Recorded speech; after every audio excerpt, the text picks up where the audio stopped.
First सवाल देखो, what is the force between two small charged spheres having charges 2 into 10 raised to minus coulomb and 3 into 10 raised to minus 7 coulomb placed between 30 centimeter apart in air।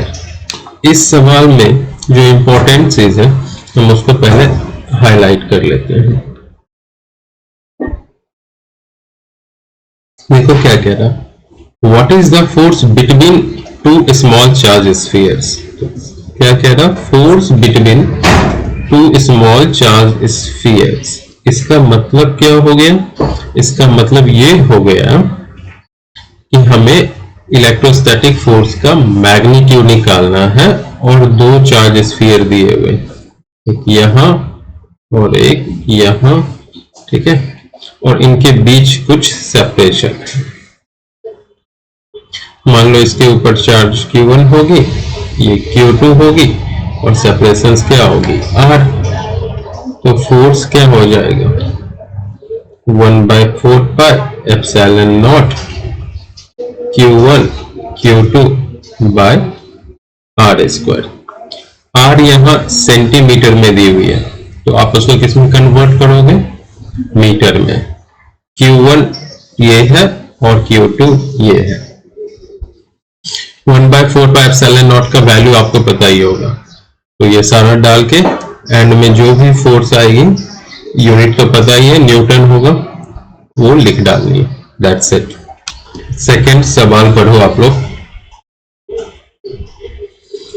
The electrostatic force on a small sphere of charge 0.4 microcoulomb. तो एक small sphere है जिसके ऊपर charge Q1 equal to plus 0.4 microcoulomb है। Due to another small sphere of charge minus 0.8 microcoulomb. एक दूसरी small sphere है Q2 और उसके ऊपर जो चार्ज है माइनस 0.8 माइक्रोकूलम है। इन दोनों के बीच में कुछ सेपरेशन तो होगा ही।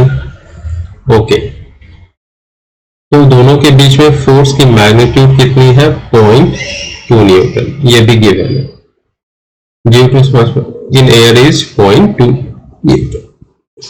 ओके, मैं फिर से बता देता हूं, दो चार्ज स्फीयर है, एक के ऊपर चार्ज 0.4 माइक्रोकूलम है, दूसरे के ऊपर माइनस 0.8 माइक्रोकूलम है। इलेक्ट्रोस्टैटिक फोर्स का जो मैग्नीट्यूड है वो 0.2 न्यूटन है ना। तो फर्स्ट सवाल कह रहा है कि दोनों के बीच में डिस्टेंस कितनी होगी, R कितनी होगी। तो A सॉल्व करते हैं।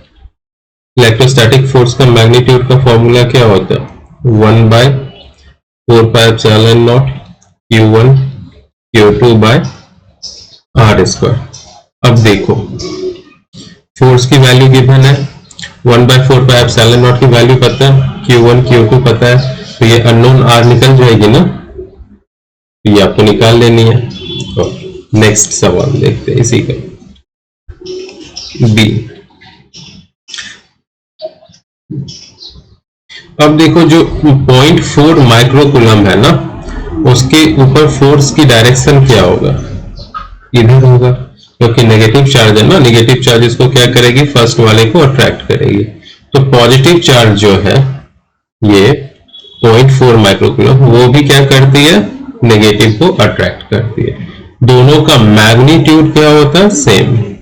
हमें पता है force on charge 1 due to 2 equal होता है force on charge 2 due to 1 के, बट डायरेक्शन क्या होती है, ऑपोजिट होती है। एक की राइट वर्ड जा रही है और एक की लेफ्ट वर्ड जा रही है। Clear. What is the force on the second sphere due to first.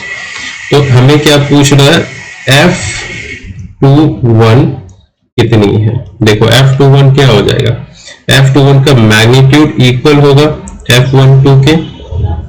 Okay, और डायरेक्शन क्या हो जाएगा, डायरेक्शन हो जाएगा 2 से 1 की तरफ, 2 से 1 की तरफ। क्लियर। तो F21 की मैग्नीट्यूड कितनी क्वेश्चंस में गिवन है 0.2 न्यूटन। तो ये हो गई 0.2 न्यूटन और डायरेक्शन हो गई r21। दैट्स सवाल नंबर 3।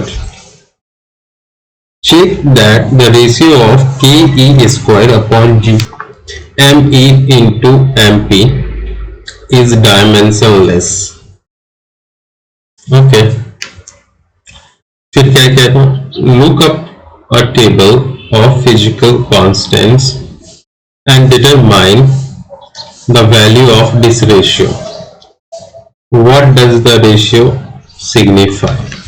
ठीक, तो इस सवाल को करने के लिए देखो यहाँ पे दो पार्टिकल दी हुई है, एक इलेक्ट्रॉन है और एक प्रोटॉन है।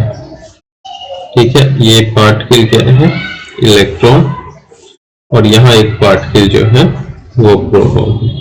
हमें पता है इलेक्ट्रॉन के पास नेगेटिव चार्ज होता है और प्रोटॉन के पास पॉजिटिव चार्ज होता है, करेक्ट। तो इलेक्ट्रॉन को प्रोटॉन खींचेगी और प्रोटॉन को इलेक्ट्रॉन खींचेगी इलेक्ट्रोस्टैटिक फोर्स से, एक। और हमें ये भी पता है दोनों के बीच में ग्रेविटेशनल फोर्स भी लगती है। ठीक है, तो पहले हम दोनों के बीच में इलेक्ट्रोस्टैटिक फोर्स निकालेंगे और फिर ग्रेविटेशनल फोर्स। तो इलेक्ट्रोस्टैटिक फोर्स क्या हो जाएगी, F subscript E equal to 1/4πε0, है ना। और ये हो जाएगी चार्ज, अरे चल क्यों नहीं रही फैन,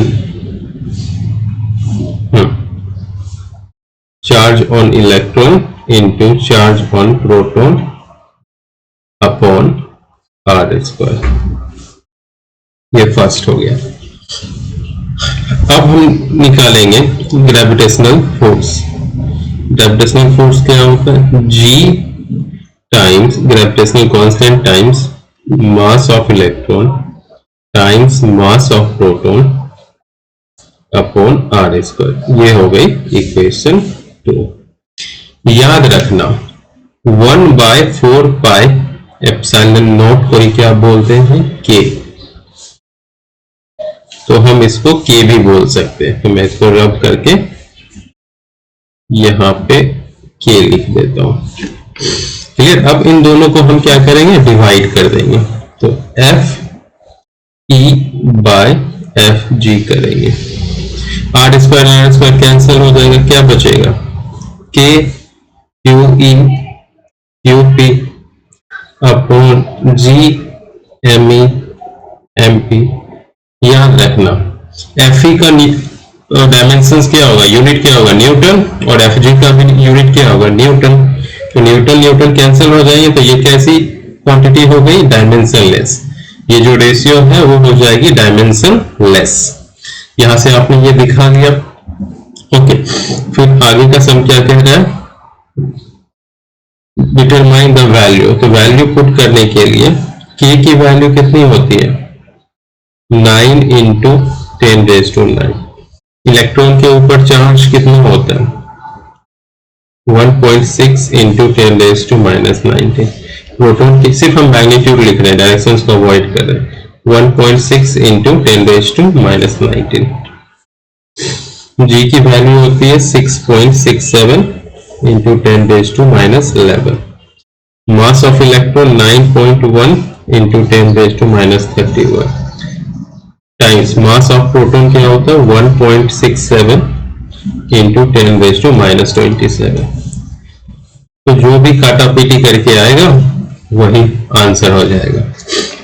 तो आप देखोगे जब आप आंसर निकालोगे तो इलेक्ट्रोस्टैटिक फोर्स और ग्रेविटेशनल फोर्स का रेशियो निकालोगे तो बहुत ही बड़ी नंबर आएगी। इससे क्या पता चलता है कि इलेक्ट्रॉन और प्रोटॉन जब क्लोजली रखे हुए हैं तो इलेक्ट्रोस्टैटिक फोर्स जो है उनकी मैग्नीट्यूड बहुत ही ज्यादा होगी, किससे, ग्रेविटेशनल फोर्स से। तो इलेक्ट्रोस्टैटिक फोर्स डोमिनेट कर देगी gravitational force.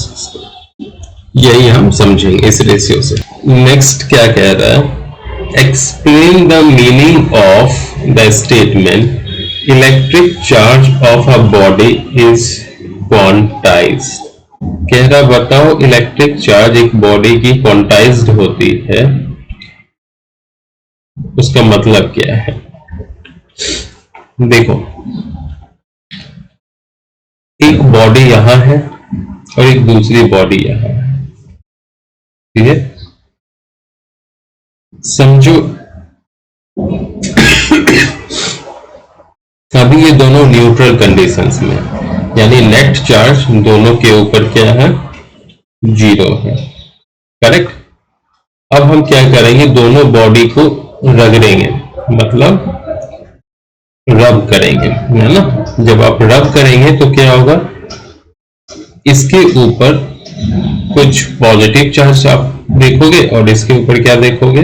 Negative charge, correct? तो ये जो पॉजिटिव और नेगेटिव चार्ज आई है दोनों बॉडी के ऊपर आफ्टर फ्रिक्शन, आफ्टर रबिंग, वो क्यों आई है? क्योंकि इस बॉडी से, पॉजिटिव चार्ज वाले बॉडी से इलेक्ट्रॉन ट्रांसफर हुई है इस बॉडी में, नेगेटिव चार्ज वाली बॉडी में, करेक्ट? कितनी इलेक्ट्रॉन? तो समझो n इलेक्ट्रॉन ट्रांसफर हुई है, स्मॉल n, है ना? तो इस बॉडी के ऊपर, पॉजिटिव चार्ज वाली जो बॉडी है, उसके ऊपर टोटल चार्ज क्या हो जाएगी? Q equal to plus NE, और इसके पास कितनी हो जाएगी? Q equal to minus NE।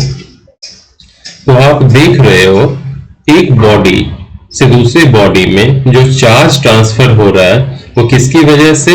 Electron की ट्रांसफर होने की वजह से।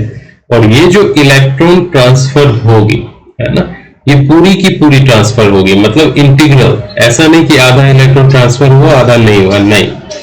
मिनिमम चार्ज जो पॉसिबल है वो कितनी है? 1.6 इंटू 10⁻⁻19 कूलम, और वो मिनिमम जो चार्ज है एक यूनिट है, वो ट्रांसफर होती है एक बॉडी से दूसरे बॉडी में। क्लियर हो गया? तो चार्ज क्वांटाइज्ड होती है, इसका मतलब क्या हो गया? एक ऑब्जेक्ट के ऊपर जो टोटल चार्ज होगी वो एक इलेक्ट्रॉन की चार्ज की मल्टीपल इंटीग्रल होगी। समझ में आया? यानी कि charge on an object is the multiple integral of charge of an electron. ये हो गई। अब हम सेकेंड देखते हैं। Why can one ignore quantization of electric charge when dealing with macroscopic, that is large scale charges? देखो, macroscopic body में और मैक्रोस्कोपिक चार्ज में चार्ज की वैल्यू इतनी बड़ी होती है कि आप क्वांटाइजेशन ऑफ चार्ज को इग्नोर कर देते हो, क्योंकि उसका कोई यूज नहीं है। आप ऐसा कंसीडर कर लेते हो कि इलेक्ट्रिक चार्ज कॉन्टिन्यूअस है ना।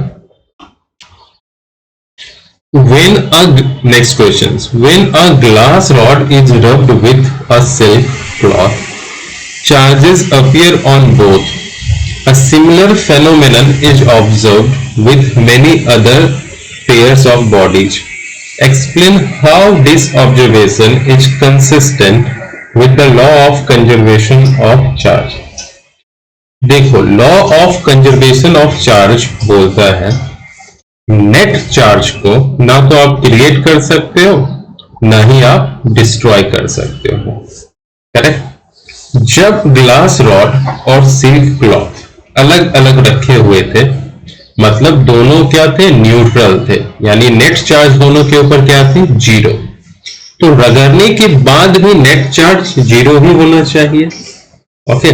तो जब हम रगड़ते हैं, दोनों को रब करते हैं, तो ऑब्जर्व करते हैं जो ग्लास के ऊपर चार्ज आई है और जो सिल्क के ऊपर चार्ज आई है, दोनों एक दूसरे के ऑपोजिट है ना।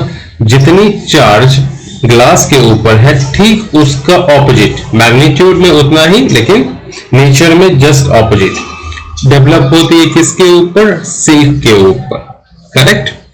तो नेट चार्ज अभी भी क्या हो गई? 0। इससे क्या पता चलता है कि जब भी फ्रिक्शन की वजह से चार्ज डेवलप होती है, जनरेट होती है, तो वो सिंगल चार्ज डेवलप नहीं होती है, वो पेयर में डेवलप होती है। अगर एक पॉजिटिव होगा तो एक नेगेटिव होगा, यानी फ्रिक्शन की वजह से जो चार्ज डेवलप होगी वो पेयर में डेवलप होगी, और ये कंसिस्टेंट होती है law of conservation of charge से। नेक्स्ट सवाल कह रहा 4 point charges QA, QB, QC, QD are located at the corner of a square ABCD of side 10 centimetre. तो ये हो गई स्क्वायर, इसके कॉर्नर पे 4 चार्जेस है ABCD। ओके, यहाँ पे 2 माइक्रोकूलम है, B पे -5 माइक्रोकूलम है, C पे 2 माइक्रोकूलम है और D पे -5 माइक्रोकूलम है, और इन सब की साइड सेम है। ये 10 सेंटीमीटर है, तो ये भी 10 होगी, ये सारी 10 होगी क्योंकि स्क्वायर है। What is the force on a charge of 1 microcoulomb at the center of a square? तो इस स्क्वायर के सेंटर पे, यानी O ले लो, O पे 1 माइक्रोकूलम की एक चार्ज रखी हुई है, इस पे फोर्स कितनी लगेगी? ठीक है, देख लेते हैं। तो D जो फोर्स लगाएगा ना, वो क्या लगाएगा? अट्रैक्टिव फोर्स लगाएगा, तो उसकी डायरेक्शन इधर होगी, और B जो फोर्स लगाएगा वो भी अट्रैक्टिव लगाएगा और उसकी डायरेक्शन इधर होगी। दोनों चार्ज की मैग्नीट्यूड सेम है, इसलिए दोनों का फोर्स का मैग्नीट्यूड सेम होगा, डायरेक्शन ऑपोजिट होगा। तो क्या होगा? नेट चार्ज क्या होगा? नेट फोर्स क्या हो जाएगी? 0। ये फोर्स और ये फोर्स एक दूसरे को क्या करेंगे? कैंसल कर देंगे। सेम यहां देखो, पहले मैं इसको रब कर दूं।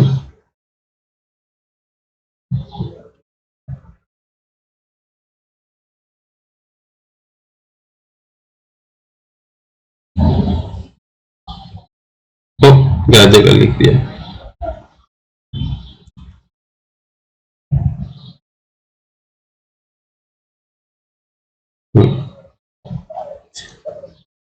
अब C जो है वो क्या करेगा? रिपेल करेगा, मतलब उसके फोर्स की डायरेक्शन इधर होगी, और A जो है चार्ज वो भी क्या करेगा?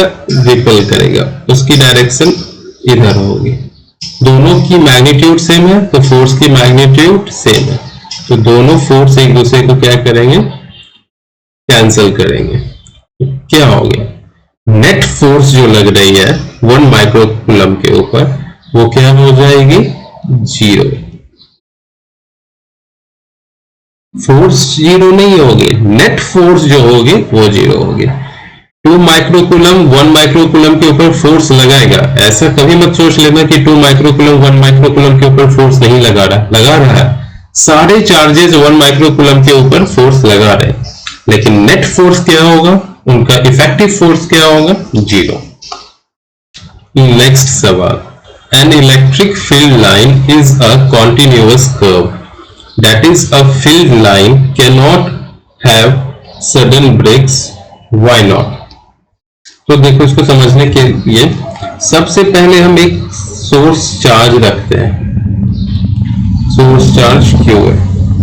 सोर्स चार्ज क्या करती है? इलेक्ट्रिक फील्ड अपने आसपास जनरेट करती है। तो मैं दिखा देता हूं कुछ इस तरह से, चारों ओर इसके क्या है?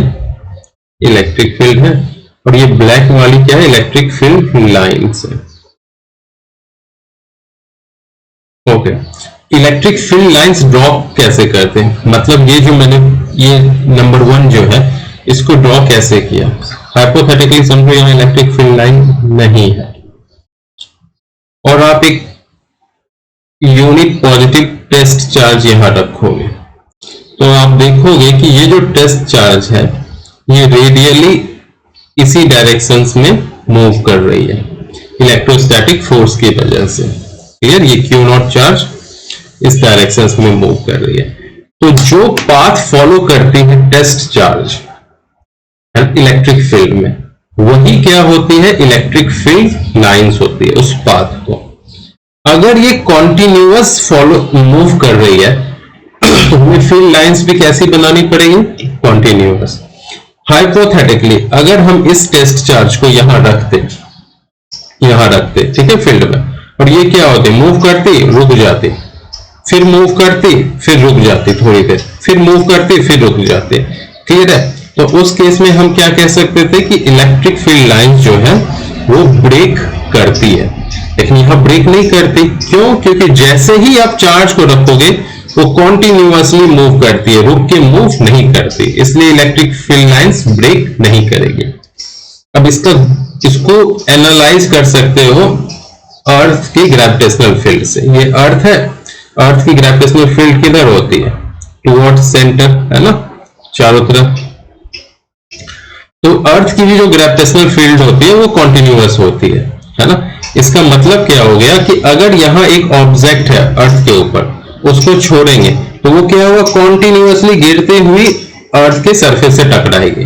नहीं तो क्या होता, अगर अर्थ की फील्ड कॉन्टिन्यूअस नहीं होती तो ये ऑब्जेक्ट होती, ये पहले यहाँ आके रुक जाती, फिर चलती, फिर रुक जाती, फिर चलती, फिर रुक जाती, तो ये कैसी होती, डिसकॉन्टिन्यूअस फील्ड होती, करेक्ट?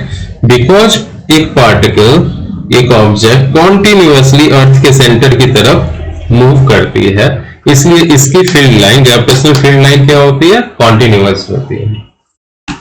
समझ में आ गया? सेकेंड क्या था, explain why two field lines never cross each other at any point. तो समझो अगर दो फील्ड लाइंस है, ये एक है और ये दूसरी है, ठीक है?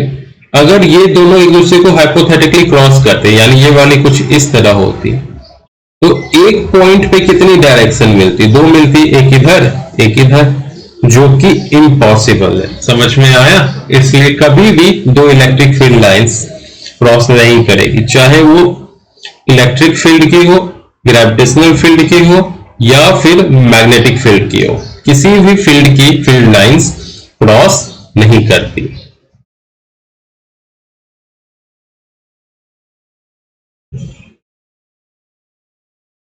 Question number 8, 2 point charges QA equal to 3 microcoulomb and QB equal to -3 microcoulomb are located 20 centimeter apart in vacuum. What is the electric field at the midpoint of the line AB joining the two charges? Okay, देखो हमारे पास दो charges हैं, पहला यहां है, इसको QA बोल दिया, दूसरा यहां है, इसको QB बोल दिया, और इन दोनों को एक लाइन ज्वाइन कर रही है, इसको हम लेट्स से R बोल देते हैं, करेक्ट? QA की वैल्यू कितनी है, 3 माइक्रोकूलम, और QB की कितनी है, -3 माइक्रोकूलम। R 20 सेंटीमीटर है, मतलब 20 इंटू 10⁻⁻² मीटर हो गई। ओके, अब क्या कह रहा है vacuum, what is the electric field at the mid point O? तो मिड पॉइंट कहां है, कुछ यहां होगी बीच में, ओके, इसको O बोलते हैं। तो यहां से ये कितनी हो गई, 10 सेंटीमीटर, तो ये भी कितनी हो जाएगी, 10 सेंटीमीटर। फिर क्या कह रहा है, तो यहां पे हमें इलेक्ट्रिक फील्ड निकालनी है ना, तो कैसे निकालेंगे, कलर में चेंज करता हूं, ब्लैक लेता हूं। देखो ये पॉजिटिव चार्ज है, तो इस पॉइंट पे इलेक्ट्रिक फील्ड की डायरेक्शन क्या होगी, पॉजिटिव चार्ज से दूर जाती है। ये नेगेटिव चार्ज है, तो पॉइंट O पे इलेक्ट्रिक फील्ड की डायरेक्शन क्या होगी, अगेन सेम ही होगी। क्यों? क्योंकि नेगेटिव चार्ज के टुवर्ड्स जाती है। याद रखना, पॉजिटिव चार्ज से इलेक्ट्रिक फील्ड लाइंस दूर जाती है, डाइवर्ज करती है, और नेगेटिव चार्ज की ओर जाती है, टुवर्ड्स जाती है। मतलब इलेक्ट्रिक फील्ड की डायरेक्शन मिडिल पॉइंट पे सेम है ना। तो चार्ज A की वजह से जो इलेक्ट्रिक फील्ड होगी पॉइंट O पे, उसको क्या लिखेंगे, electric field at O due to charge A equal to क्या हो जाएगा, फॉर्मूला लगा दो, इलेक्ट्रिक फील्ड का फॉर्मूला क्या होता है, 1/4 पाई एप्सिलॉन नॉट, यहां QA हो जाएगा और डिस्टेंस कितनी हो जाएगी, R A O, R A O square, और डायरेक्शंस भी क्या हो जाएगी, डायरेक्शन हो जाएगी ए ओ कैप। ये हो गई इक्वेशन 1। दूसरा, electric field at O due to charge B, ये क्या हो जाएगा 1/4πε0, चार्ज का मैग्नीट्यूड डालना क्यू बी, यहां मैग्नीट्यूड डालना, डायरेक्शन नहीं। और डायरेक्शन क्या होगी इसकी, आर सॉरी सेपरेशन क्या हो जाएगी, आर ओ बी स्क्वायर, और फील्ड की डायरेक्शन है ओ बी कैप। देखो ए ओ कैप की डायरेक्शन ये है और ओ बी कैप की डायरेक्शन भी यही है, तो ओ बी कैप को हम क्या बोल सकते हैं, ए ओ कैप, तो इसको हम क्या बोल सकते हैं, ए ओ कैप। अब दोनों को नॉर्मल ऐड कर दो, तो नेट इलेक्ट्रिक फील्ड क्या हो जाएगी 1/4πε0, और यहां हो जाएगा Q A by R A naught square plus Q B by R O B square, और ये हो जाएगा ए ओ कैप। करेक्ट। तो वैल्यू अब डाल देना, आंसर आ जाएगा। क्यू ए और क्यू बी सेम है, आर ए ओ और आर ओ बी भी सेम है, 10-10 है, तो इसको हम लिख सकते हैं क्यू बी को क्यू ए। देखो क्योंकि ये 3 माइक्रोकूलम है और ये भी 3 माइक्रोकूलम है, और आर ए ओ 10 सेंटीमीटर है और ये भी 10 सेंटीमीटर है। ठीक है, तो ये बेसिकली क्या हो गई 1/4πε0 into 2 times Q A by R A naught square A O cap. अब वैल्यू डाल देना है, आंसर आ जाएगी, जो भी होगी वही। अब इसी का सेकेंड बोल रहा है 1.8 का सेकेंड, कि एक चार्ज को उस सेंटर पे रख दिया है ना। देखो सेंटर पे इलेक्ट्रिक फील्ड कुछ तो आया होगा हमारा, पिछले वाले हमने कुछ निकाला होगा न्यूटन पर कूलम, और अब क्या कर दे, एक चार्ज, वो चार्ज क्या है समझो Q equal to 1.5 into 10⁻⁹ coulomb, उसको रख दिए, तो फोर्स क्या होगा।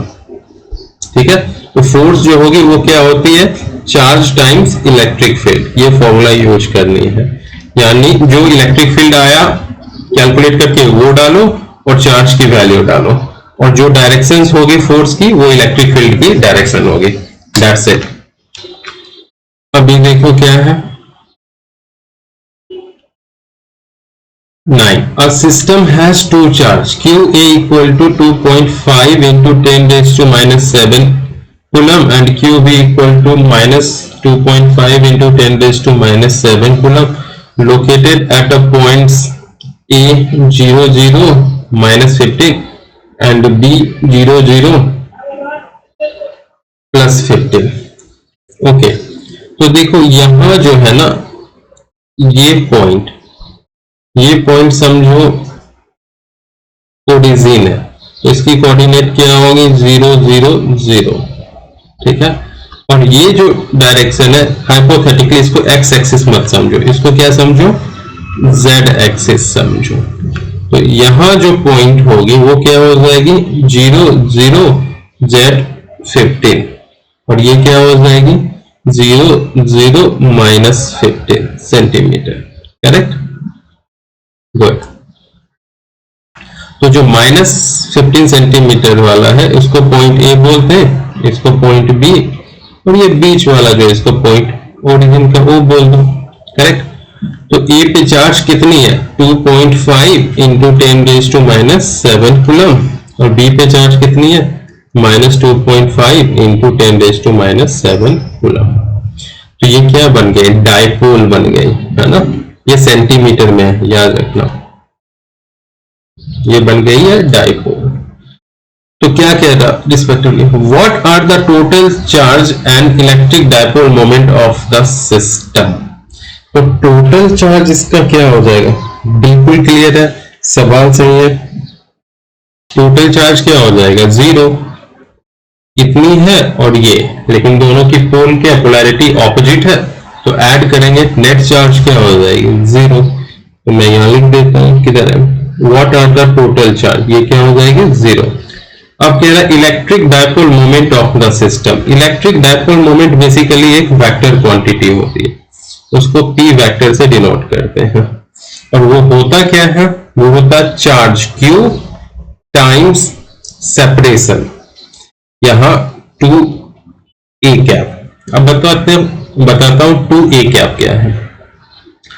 तो यहां ये देखो, इसको a बोलते हैं, यहां से ये जो डिस्टेंस है ये a है, और ये भी क्या है a है। और हमेशा डायपोल मोमेंट की जो डायरेक्शंस होती है वो नेगेटिव चार्ज से पॉजिटिव चार्ज की तरफ होती है, ठीक है। तो b से a की तरफ होंगे, तो इसी को क्या लिख सकते हैं, q2a b a cap. Electric field के हमेशा ऑपोजिट होती है डायपोल मोमेंट की डायरेक्शन। चार्ज कितनी है 2.5 इंटू 10⁻⁻⁷, और यहां 2a कितनी हो जाएगी, 2a कितनी है 15 सेंटीमीटर, 15 इंटू 10⁻²। तो क्या हो गया 2.5 इंटू 2 5, तो ये हो गई 75 इंटू 10⁻⁹, बेसिकली 7.5 इंटू 10⁻⁸। तो डायपोल मोमेंट की यूनिट क्या होगी, चार्ज की कूलम, और ये डिस्टेंस है तो मीटर, कूलम मीटर। ये हो जाएगा आंसर। क्वेश्चन नंबर 10 क्या कह रहा है, an electric dipole with dipole moment 4 into 10⁻⁹ coulomb is aligned at 30 degree with the direction of uniform electric field of magnitude 5 into 10⁻⁴ Newton per coulomb. Calculate the magnitude of the torque acting on the dipole. Okay, let's say, तो देखो uniform electric field है। Uniform electric field का मतलब होता है किसी भी point पे electric field strength, electric field intensity same होगी। तो इस तरह से हमने ड्रॉ कर लिया यूनिफॉर्म। ये थोड़ी टेढ़ी हो गई है ये वाली लाइन, हाँ ये बना दिया यूनिफॉर्म इलेक्ट्रिक फील्ड, करेक्ट। अब एक डायपोल है, तो मैं डायपोल बना लेता हूं।